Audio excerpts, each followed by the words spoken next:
I wasn't supposed to be there that day. I had taken a wrong turn, ignoring the trail markers in favor of instinct. Sometimes, I trusted my gut more than the map. I wasn't looking for danger, just a better shot. A different angle of the forest most photographers never bothered to reach. It was humid, the air thick with gnats, and the light was perfect. Everything felt just a little too quiet. But what I saw made my heart freeze mid-beat. Down the slope, maybe 30 yards out, the mud was bubbling. At first I thought it was just a wild pig stuck. Then I saw the movement. Huge, desperate. A bear. A massive brown bear flailing in the thick summer swamp. His front paws were clawing upward, hind legs completely gone in the sludge. He was dying, and no one knew he was there but me. Not a sound in the air. No birds, no wind. Just the bear and the mud slowly pulling him down. He let out a sound. It wasn't a roar. It was quieter. Hoarse. Like he'd been crying out for hours and had nothing left. That sound hit somewhere in my chest I didn't know existed. Something that cut deeper than fear. Something human. I should have left. That would have been the logical thing to do. A wild bear is unpredictable. A trapped one, even more so. But I couldn't move. I just stood there, camera still hanging from my shoulder. My legs wouldn't respond. I just stared, as if watching some slow-motion tragedy. I wasn't allowed to pause. My boots sank fast as I took my first step down the slope. The mud sucked at me immediately, greedy and thick. One step, then another. I felt my breath quicken, heart pounding louder than the buzzing in my ears. This is insane, I muttered, already ankle-deep in mud. I dropped my backpack, grabbed the coiled rope I always carried for camera rigging, and tied a loop. I didn't know if it would help, but it was the only plan I had. My fingers were slick with sweat, shaking as I secured the knot. As I got closer, the bear noticed me. His eyes locked with mine. I stopped. Every nerve in my body screamed. But he didn't growl. He didn't lunge. He just stared. Those eyes weren't wild. They were tired. Resigned. I threw the rope toward him. It landed short. "Come on," I whispered. He didn't move. I edged closer, thigh deep now, the mud sucking hard at my legs. Every step took double the effort. My boots felt like they were glued to the earth. I tossed the rope again. This time it landed near his front paw. He shifted, barely, and somehow hooked it. Adrenaline hit me like a train. I pulled. My legs strained. The rope burned through my palms. He wasn't helping much. His strength was gone. Every pull I gave, the mud fought back harder. It felt like I was trying to drag a truck out of quicksand. Minutes passed, or maybe hours.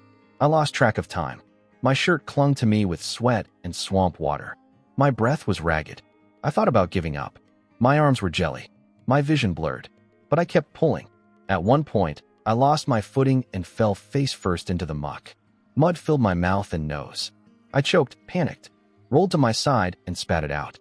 My whole body shook. But I looked up. He was still there. Still holding the rope. Still trusting me. I screamed through clenched teeth and pulled again. Again. Again. Finally, with one last lurch, the bear's front half slid up onto the firmer edge. I collapsed backward, panting, soaked in filth. My hands were bleeding. My arms burned. He just lay there, half out, breathing hard. Then, slowly, he dragged himself out the rest of the way. I watched him claw and crawl, every movement slow, deliberate. His muscles trembled with effort. I didn't move. He stood, shaky, massive, caked in black sludge. For a moment, I expected him to charge, to turn on me. I didn't even have the energy to run. I sat there in the mud, breathless, heart pounding, waiting. But he didn't. He didn't even growl. He looked at me. Just looked. Eyes dark and unreadable. And in that moment, it felt like something passed between us. Something old. Something that didn't need words. A silent agreement. An understanding born of desperation. He could have run. Disappeared into the forest. But he didn't. He sat down. Just a few feet away. I sat up slowly, unsure whether I was hallucinating. The forest was silent. Just us. Two creatures soaked in mud, breathing heavily. I shifted, trying to wipe some of the mud from my face. My hand trembled as I touched my chest, where my heart still thundered. Minutes passed. I looked over at him. He hadn't moved. Finally, I said, barely above a whisper, "You're free." He blinked, then turned his head toward the trees. And still didn't leave. That was the moment everything changed. He didn't stay forever. Maybe it was 10 minutes. Maybe it was 30. Time didn't exist in that space. Eventually, he stood, shook himself, sending chunks of mud flying. Then, without a sound, he turned and walked into the trees. No glance back. I sat there until the sun dipped lower, painting the sky in gold. My legs cramped. My body ached. But I felt lighter, as if I had just shed something invisible I had been carrying for years. I never got a photo. Not one. My camera had sunk somewhere in the mud beside me. But I didn't care. Because that moment, it belonged only to us. I stayed in the woods that night. It wasn't part of the plan. I hadn't brought a proper tent, just a compact bivy sack, barely big enough to keep the bugs off. I thought I'd snap a few last shots, hike back before nightfall. But after what happened with the bear, I couldn't move. My legs wouldn't carry me far, and my mind was too full. So I set up camp beside a dry patch of grass, not far from where I'd pulled him out. I lit a small fire, ate a granola bar I found crushed in my backpack. The forest began to dim. Shadows stretched long and low. I kept glancing over my shoulder, half expecting to see him again. I didn't sleep. I tried, curled in my bivvy, listening to the distant frog calls and rustling leaves. But every creak, every snapping twig, felt amplified in the dark. I wasn't afraid, not exactly, but I was wide awake. Then I heard it. Breathing. Heavy, slow. Close. My body tensed. I turned my head without sitting up. Moonlight filtered through the trees just enough for me to see a shape. Large, unmoving. He was standing behind me. Not right behind me. Maybe 10 feet off. But close enough that I could see his silhouette. Massive shoulders. Head lowered. Watching. I didn't speak. Neither did he. Minutes passed. Then, as quietly as he'd come, he lay down. I don't remember falling asleep. Maybe I never did. But when morning came, pale and blue and damp with dew, I sat up slowly and saw him there. Still, curled like a dog beside the trees. I stood. My muscles screamed. Every joint stiff. My hands were scraped from yesterday. But he stood too, as if my movement had cued him. He watched me roll up my sack. He watched me sip stale water from a bottle. Then he turned and walked. Not away from me. Not randomly. He walked a straight line, glancing back once. I followed. We hiked for what felt like hours. I didn't try to get too close. Just kept a respectful distance. I don't know why I followed. It didn't feel like a choice. It felt like an invitation. Like he was showing me something. The terrain got steeper. The trees changed. More pine, less moss. The sun filtered differently here, thinner and brighter. We crossed a dry creek bed. He moved slowly but with purpose. Not sniffing or wandering. He knew where he was going. Then I saw it. Half hidden behind tangled brush, slumped low and leaning sideways, stood a cabin. Or what remained of one. Old, broken, half its roof caved in. Moss covered most of it. The windows were shattered. It looked abandoned for decades. He stopped in front of it. I stepped closer. The air here smelled strange. Not like rot, something metallic. I stepped on a spent shotgun shell. My boot crunched it by accident. The bear didn't react. I walked around the side. Saw broken crates. Torn plastic. Empty beer cans. Someone had been here recently. Maybe more than once. Inside, the place was worse. Mold and dust thick in the air. But on the floor, amidst the leaves and debris, were items that didn't belong. A plastic dog bowl. A half-burned photo. A pair of children's sneakers. Fresh cigarette butts. I backed out, chilled. My stomach turned. He was still waiting. Sitting now. What was this place? I crouched near him, not too close. He looked at me. Eyes steady, dark. You brought me here, didn't you? I whispered. He blinked. I don't know what I expected him to do. Growl? Walk away? He did neither. Instead, he stood up. Walked behind the cabin. I followed again. There was a path I hadn't noticed, hidden under ferns and broken branches. He pushed through with ease. At the end of the trail, maybe 50 feet in, I found what he wanted to show me. Another trap. A wire snare, still slick with something red. A patch of fur stuck to it. Bear fur. I felt sick. He stood next to it, then lay down. That's when I realized he had scars. Across his shoulder, his back, barely visible beneath the matted summer coat. He had been caught before. Maybe here. Maybe more than once. This wasn't just a place. This was where it happened. I sat on a rock nearby. The forest felt heavier here. I pulled out my phone. No signal. I took pictures. Not of him. Of the trap. The path. The cabin. He watched. We stayed there for a long time. I don't know how long. An hour? More? I didn't want to move. It felt like I was intruding on something sacred. Eventually, he stood, stretched, walked past me, and back down the path. I followed again. We didn't return to camp. He led me somewhere new. And I knew this was far from over. The cabin didn't leave my mind. We had left it behind, but something about that place kept tugging at me. All day, even as the bear led me through ridgelines and thick brush, my thoughts circled back to it. The sneakers, the dog bowl, the cigarette butts, it wasn't just an old ruin. Someone had been using it. Recently, we didn't return to the cabin that day. He took me deeper into the forest, past places I hadn't seen on any hiking maps. We followed a narrow path with barely any sunlight making it through the dense canopy. The bear walked slow, but never stopped, like he had a mission. By mid-afternoon, I was exhausted. I hadn't eaten since the granola bar, and my body was running on whatever scraps of adrenaline were left from yesterday. When we came across a small creek, I sat down and cupped water into my mouth. He drank too, not far from me, head down, slurping quietly. That was the first time it felt normal, like we weren't a man and a wild animal, but two creatures in the same place, doing the same thing, coexisting. Later that evening, I made the decision to return to the cabin. He didn't follow this time. I think he knew I needed to go alone. The hike back was slower. I marked trees with broken twigs to find my way again. I didn't want to get lost, not out here. Not now. When I arrived, the cabin looked the same, old, slanted, still quiet. But now I was looking at it with different eyes. Every detail seemed louder. I pushed the door open and stepped inside again. It smelled like sweat and oil and something faintly chemical. I kicked aside debris and spotted something wedged behind the stove. I reached for it, a nylon bag, torn open. Inside were scraps of jerky, a can opener, and a lighter, all recent. On the wall was a hook. Hanging from it, a rope net, ripped nearly in half. Thick nylon, the kind used for trapping large animals. Next to it, on the floor, a long pole with a metal loop at the end. I'd seen ones like it before, catch poles. Animal control gear. I crouched. Under a rusted bucket, I found the GPS collar, still blinking faintly. Mud caked the strap. The tag read, Unit 7B, WLF. Wildlife something. My hands trembled. Was he tagged by officials? Researchers? Or worse, poachers pretending to be legal? My stomach flipped. Then came the sound. Footsteps. Not mine. I froze. Someone was outside. I ducked low, moving to the shadowed corner. My heart pounded against my ribs. I could hear the steps circling around. Then silence. A knock at the open doorway. You in there? A man's voice. I didn't answer. Saw your fire yesterday. Thought maybe someone got stuck out here. His tone was casual, but off. Too even.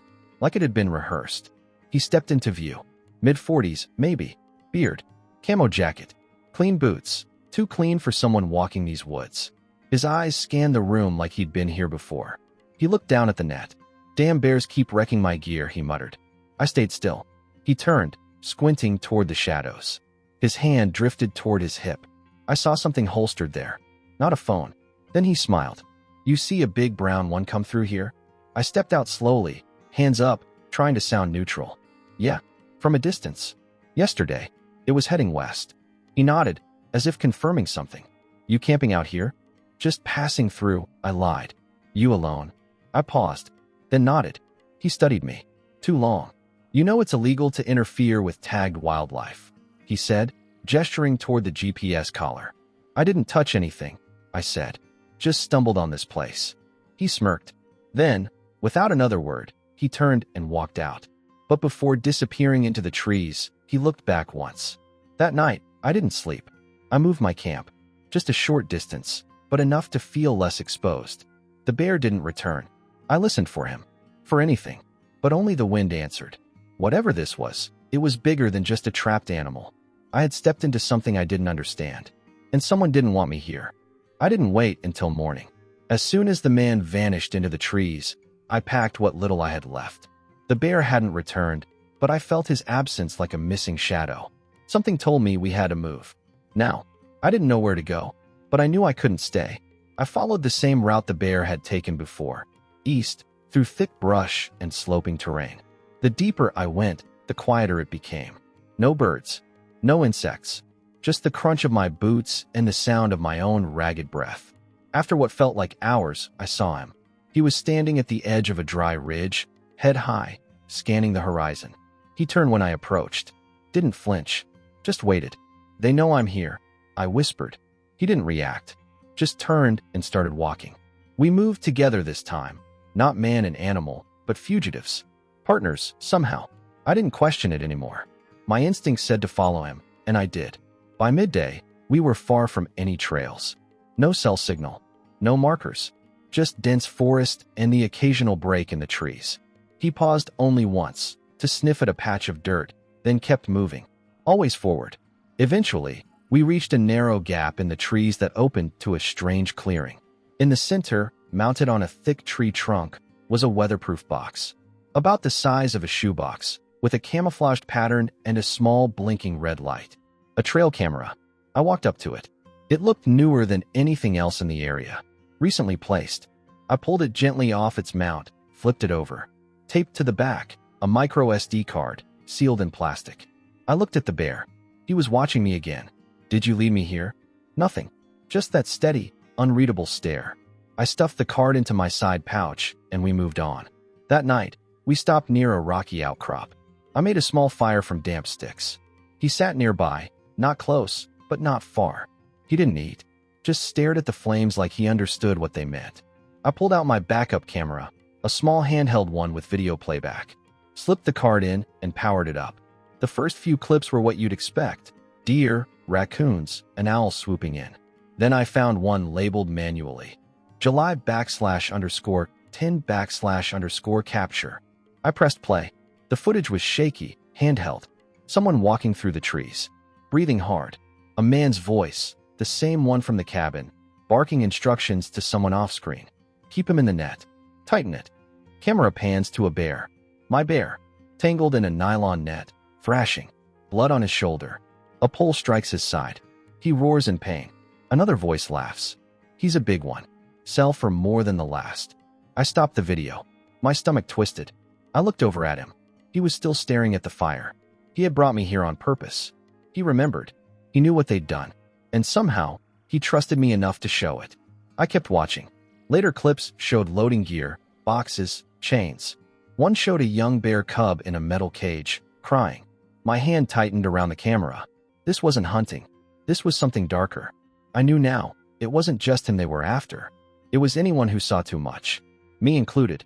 The next morning, we moved again. No words. Just movement. The forest became rougher. Rocky climbs, narrow drops. At one point, I slipped and scraped my arm. He stopped. Waited. Watched until I caught up. Then I saw something ahead. A flag. Small. Faded. Stuck in the ground near a broken fence post. Another checkpoint. But this one was abandoned. A storage box had been pried open. Inside, maps, papers, and an old satellite phone. I tried it. No signal. But among the papers was something worse, a printed photo. Of me. From the first night. Sitting by the fire. They had been watching us. The bear growled low. I looked at him. For the first time, I saw something different in his eyes. Not just pain. Not just memory. Purpose. We weren't hiding anymore. We were going to expose them. We walked in silence that morning. No chase. No panic.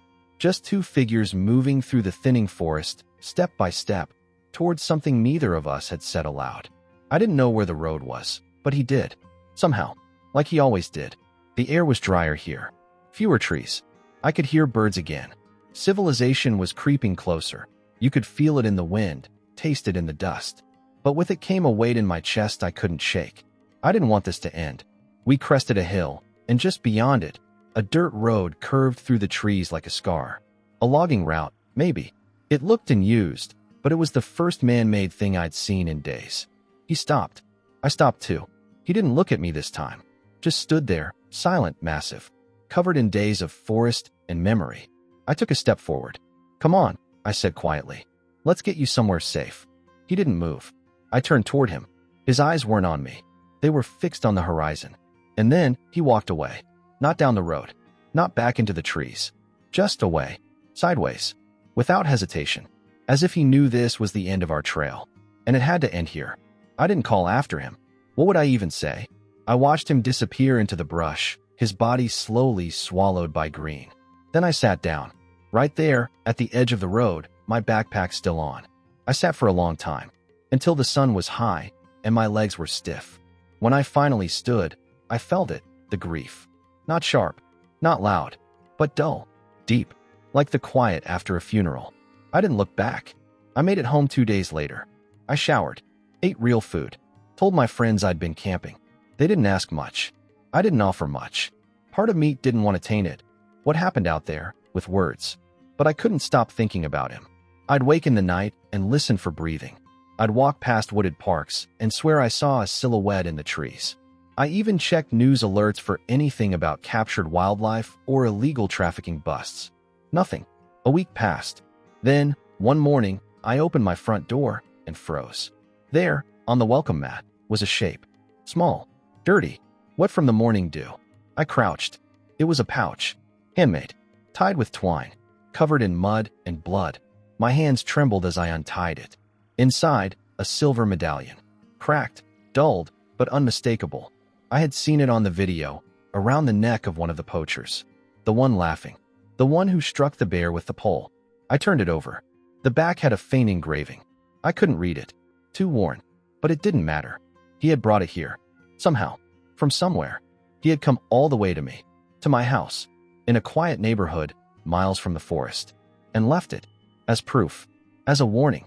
As a thank you. I never heard him. No neighbors saw anything. No cameras caught movement. But I knew. It was him. I sat on my steps for hours that day, holding that medallion, trying to process what it meant. What he had done. He wasn't just an animal. Not to me. Not anymore. He remembered pain. He remembered faces. He remembered kindness. And he had finished something I couldn't. I still have the medallion. I keep it in a drawer I never open. Not because I'm afraid of it, but because every time I touch it, it brings back everything. The mud, the fire, the silence, the stare, and his eyes. That final look before he left. Sometimes I wonder where he is now. If he's okay. If he's still out there, walking alone. But then I remember, he was never lost. He always knew the way.